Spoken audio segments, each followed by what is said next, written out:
The friendly monster who didn't scare anyone. In a quiet part of the world, far beyond the busy towns and bright lights, there was a small, cozy cave where a little monster lived. And unlike the other monsters who roared loudly and tried their best to scare anyone who came too close, this little monster was gentle, soft-spoken, and kind.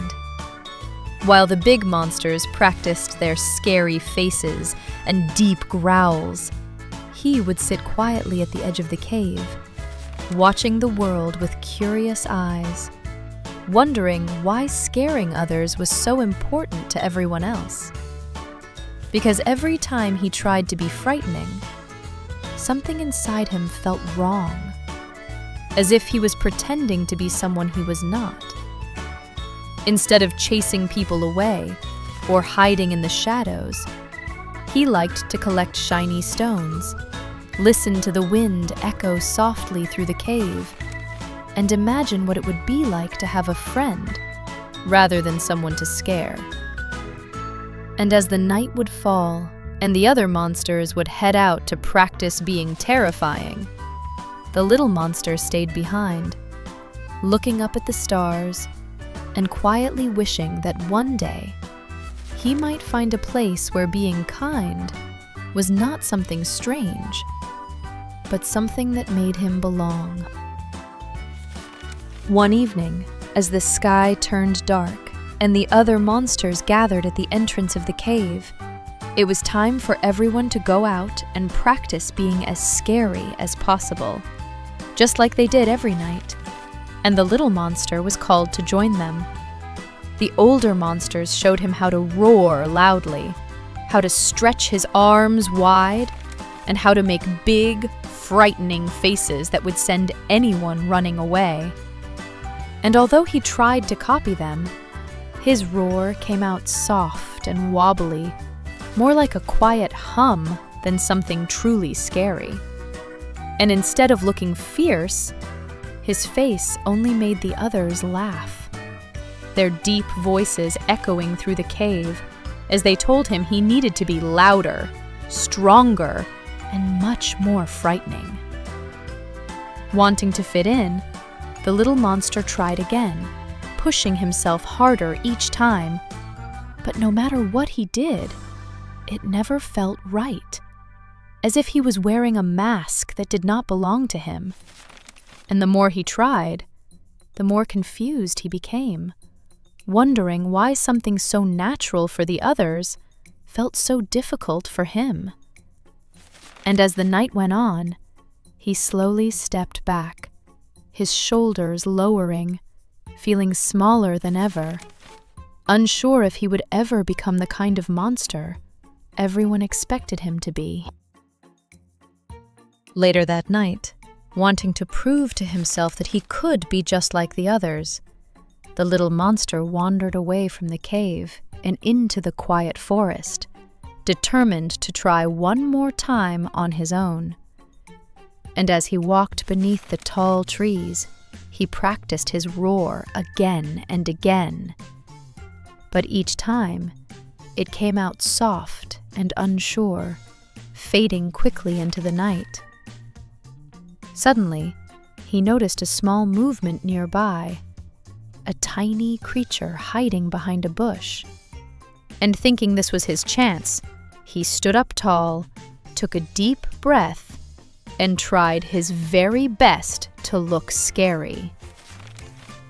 But when a little squirrel peeked out and looked at him with wide, gentle eyes, the monster froze, his heart softening instantly. And instead of roaring, he lowered his arms and stepped back, afraid that he might scare it away. The squirrel did not run. It simply stayed there, calm and curious. And in that quiet moment, the little monster realized something important. No matter how hard he tried, he could not bring himself to be someone who caused fear. Because deep inside, he did not want to frighten anyone at all. And as he sat down slowly, looking at the ground, he felt caught between wanting to belong and wanting to stay true to the gentle nature inside him. As the little monster sat quietly in the forest, unsure of what to do next, the small squirrel took a gentle step closer, its tiny paws moving softly on the ground, and instead of running away, it looked at him with calm and curious eyes, as if it could see that he meant no harm.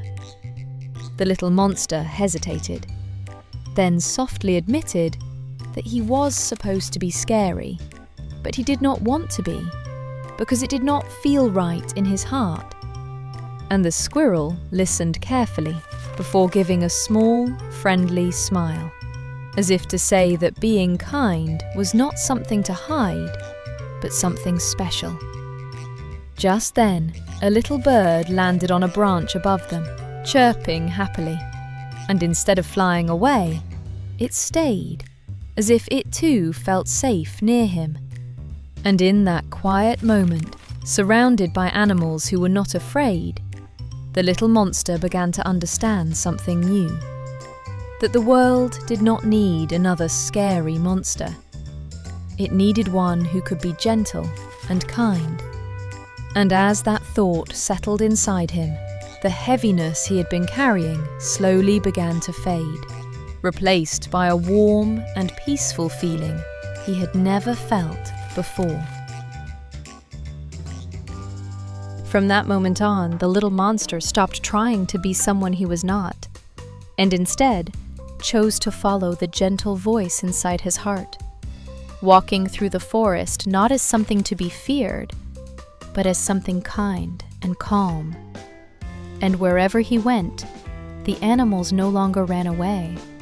They stayed, they listened, and slowly, they became his friends. The little squirrel would run beside him, the bird would sing above him, and for the first time, the monster did not feel alone. He felt exactly where he was meant to be. And even when he returned to the cave, something had changed. Because although the other monsters still tried to be loud and frightening, they began to notice that this little monster had something they did not. A quiet strength that did not come from fear, but from kindness. And over time, even they grew curious, watching as the forest seemed to welcome him wherever he went. And so the little monster lifted his head, not to roar, but simply to be himself, calm and true, understanding at last that sometimes what makes us different is not something to hide, but something to be proud of, because it is often our kindness that makes us truly strong.